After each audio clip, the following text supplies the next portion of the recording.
Welcome to Waters World. I'm Jesse Waters. Obamagate. That's the subject of tonight's Waters Words. I'm proud of the fact that with 2 weeks to go, we're probably the first administration in modern history that hasn't had a major scandal in the White House. What a joke. The Obama people got caught this week, and it looks like it goes straight to the top. Let's start here. Remember these Obama officials who told the country Trump was a traitor? What a great case officer Vladimir Putin is. He knows how to handle an asset, and that's what he's doing with the president. Do you still believe the president could be a Russian asset? I think it's possible. President Putin's got a very high return on his investment. He's taken a series of steps that had Vladimir Putin dictated them, he couldn't have mirrored more effectively. These horrible people were lying on national television, and they knew they were lying. They just didn't think they'd get caught. Well, we caught them. When House Republicans put them under oath in 2017, every single one of them said they'd seen no evidence of collusion. So American patriot Rick Grinnell, acting director of national intelligence, released the transcripts of these lowlives admitting there was never collusion. You ready? James Clapper, quote, never saw any direct empirical evidence. Samantha Power, I am not in possession of anything. Susan Rice, I don't recall evidence to that effect. And Andrew McCabe on the Steele dossier, we have not been able to prove the accuracy.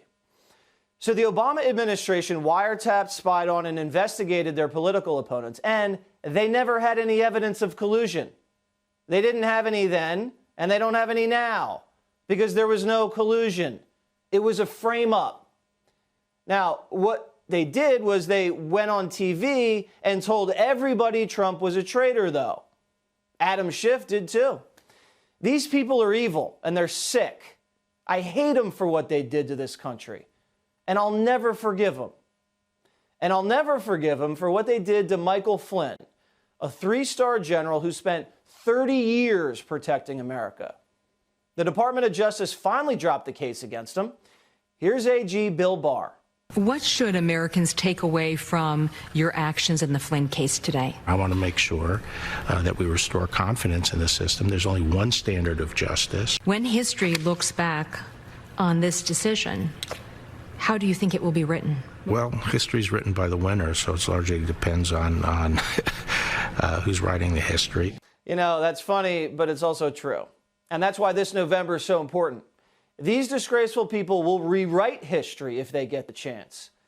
Now, the DOJ said there was no basis for James Comey to send in FBI agents to interview Flynn. The DOJ said the interview was unjustified and had nothing to do with a legitimate investigation.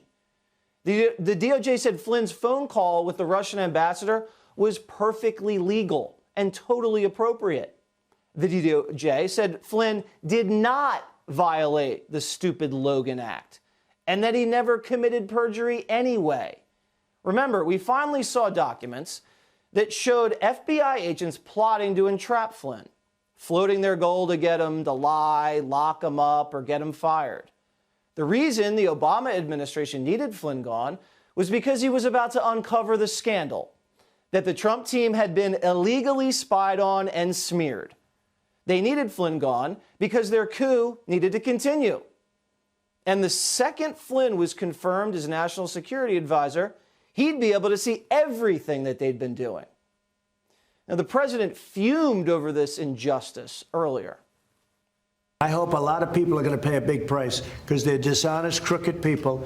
They're scum, and I say it a lot. They're scum. They're human scum. The Obama administration, Justice Department was a disgrace, and they got caught.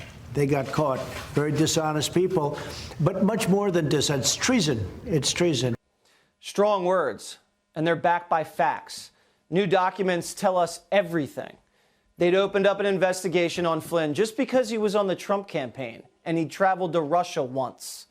The Steele dossier was a Hillary hit job, and it was all just Russian disinformation, and they knew it, and they used it anyway to get a warrant.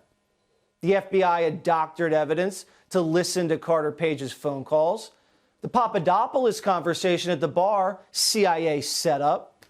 The Manafort Black Book was a fake tip from Clinton's Ukrainian contacts.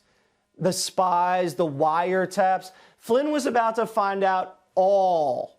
So Obama's team illegally leaked Flynn's classified phone call to create a Russian cloud around him and then sneak FBI agents into the White House to take him out.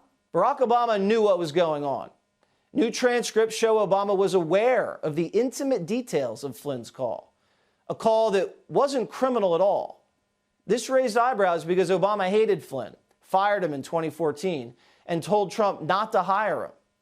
It makes sense now, doesn't it? As we told you last week, Flynn clashed with Obama's CIA. He didn't like how political they were and believed they were covering up the truth about al-Qaeda.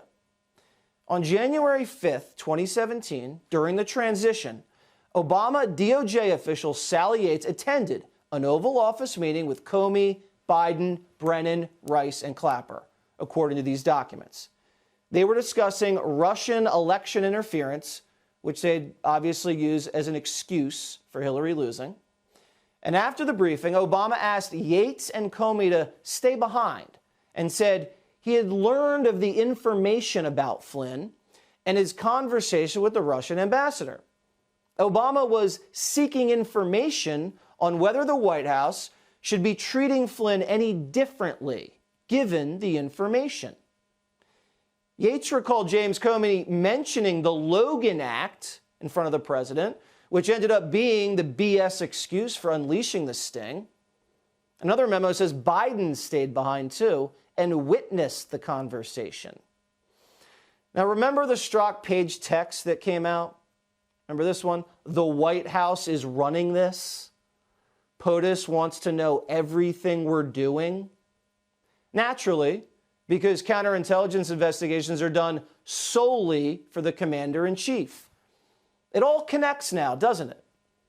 A source is telling Watters World that Attorney General Bill Barr was just given a trove of smoking gun documents that could point directly at former President Barack Obama, revealing his powerful connection to Spygate and the Russia hoax. Yesterday, President Trump hinted this is far from over. Here's the tweet.